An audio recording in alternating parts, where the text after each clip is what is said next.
Coucou et bienvenue dans cette vidéo. Aujourd'hui nous allons parler de Elsa Petit Pas. C'est quand tu veux Cupidon. Elsa Petit Pas du coup qui est scénarisé par Didier Lévy et dessiné par Catherine Meurice. Un dessin somme toute assez particulier déjà de base, il faut quand même le préciser, très minimaliste avec peu de couleurs, il y a juste parfois du rouge, sinon c'est du noir et blanc. Et voilà, super minimaliste, il faut quand même le dire. On aime ou on n'aime pas, voilà, là ça va être vraiment à l'appréciation de chacun. C'est un style de dessin particulier, c'est quelque chose qu'on n'a pas l'habitude de voir, c'est pour moi quelque chose d'intéressant du coup, puisqu'on n'a pas l'habitude, c'est que c'est original. On apprécie, on n'apprécie pas, en tout cas, de fait, ce n'est pas un dessin qui parlera au plus grand nombre, c'est sûr. Après, voilà, c'est un dessin intéressant malgré tout. Donc, Elsa Petit Pas, c'est quoi déjà, c'est quoi l'histoire? Eh bien, c'est l'histoire d'Elsa sans blague. C'est l'histoire d'Elsa qui est une préado et qui a envie de grandir, elle a absolument envie de devenir une vraie femme et elle en a marre parce qu'elle n'a pas de forme, parce qu'elle n'arrive pas à trouver de garçon, elle se pose plein de questions liées à son âge du coup, qui est une époque difficile pour l'adolescence. Du moins c'est ce qu'on dit parce que je vois pas en quoi moi elle a été difficile, mais... Et du coup, ça va offrir des petites réflexions sur cette période-là, sur des petites réflexions parfois philosophiques, du moins un petit peu, souvent tournées avec humour, des petites gags. Bref, ça va être un peu à la mode Calvin et Hobbes, c'est-à-dire ça dépend, on ne sait pas trop dans quoi on s'engage quand on lit une petite histoire. Parce que oui, ce sont des petites histoires, c'est-à-dire que c'est pas juste une page d'une histoire, c'est même plus que ça, c'est presque le mode strip. Parfois même c'est des strips.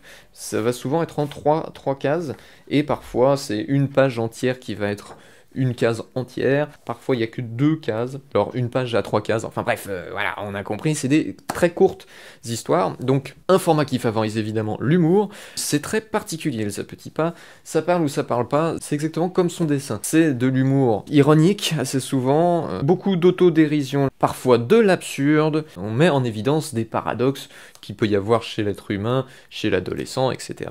Et donc c'est un humour que je trouve très bien. Il y a parfois des blagues vraiment très drôles, d'autres plus légères, mais voilà, encore une fois, discuter de l'humour, c'est subjectif, c'est très subjectif, mais d'une manière générale, l'humour, en tout cas, est très bien dosé à mes yeux, c'est quelque chose de très cool. Il y a un grand format de page. Là, pour le coup, je dis tant mieux, parce qu'avec un dessin aussi simpliste et avec un format de 3 histoires par page, voire parfois un peu moins, il vaut mieux charger la mule au niveau des pages, 60 pages, ça reste encore un peu léger, mais c'est sympa. Quand on finit de lire cette BD, on n'est pas déçu, en tout cas pas trop, ça dépend encore une fois des goûts, moi personnellement j'ai vraiment aimé ma lecture de Elsa Petit Pas, et non, pour moi je considère vraiment que c'est une bonne BD. Après, j'ai voulu absolument en parler pour essayer de me mettre au défi, d'essayer de parler objectivement de cette BD-là. C'est compliqué parce que moi personnellement j'aime plutôt bien, mais ça veut pas dire que c'est une bonne BD ou une mauvaise, ça veut rien dire du tout, ça veut dire que moi je n'aime pas. C'est vrai qu'il y aura des styles par exemple très minimalistes qui ne me plairont pas tout simplement parce que ce sont des styles minimalistes et que moi c'est pas ma came. Ça veut pas dire que c'est pas bien, ça dépend. Il y a toujours un public pour tout, et là objectivement comment parler d'Elsa Petit Pas? Eh ben je dirais que ce qui résume Elsa, c'est son autodérision, et son ironie vis-à-vis de cette période de l'adolescence et de la vie en général. Et cet humour-là, généralement, parle à beaucoup de monde, et surtout est un humour intelligent. Ce n'est pas de l'humour gras, qui, là, pour le coup, a son public aussi, mais qui est un peu plus critiquable. Le fait que ce soit en 3 cases, ça fait que ça passe vite, et si jamais un gag ne vous plaît pas, peut-être que le prochain vous plaira. Et donc, moi, évidemment, je recommande, faites-vous votre propre avis sur cette BD, mais personnellement, je l'ai beaucoup appréciée, et c'est sûr que je recommande, parce que j'ai passé un très bon moment devant, même si je me suis pas posé toutes ces questions, puisque c'est vrai que ça parle peut-être plus aux filles, du moins, vu que l'héroïne est une fille, et que les questions qu'elle se pose sont liées à son sexe, à la sexualité féminine, eh bien forcément le public est sûrement plus féminin. Mais moi étant un mec, je dois avouer que je trouvais ça marrant, et que ça ne m'a pas dérangé du tout. Voilà, je pense que moi qui suis d'ailleurs assez dur au niveau de mes goûts, malgré tout ça a réussi à me plaire, et donc pari réussi pour Elsa Petit Pas, et j'espère que ça fera de même pour vous. Alors du coup je me rends compte, après avoir enregistré cette vidéo, que j'ai pas été hyper objectif, et encore une fois c'est difficile de discuter de sujets comme ça qui sont super subjectifs.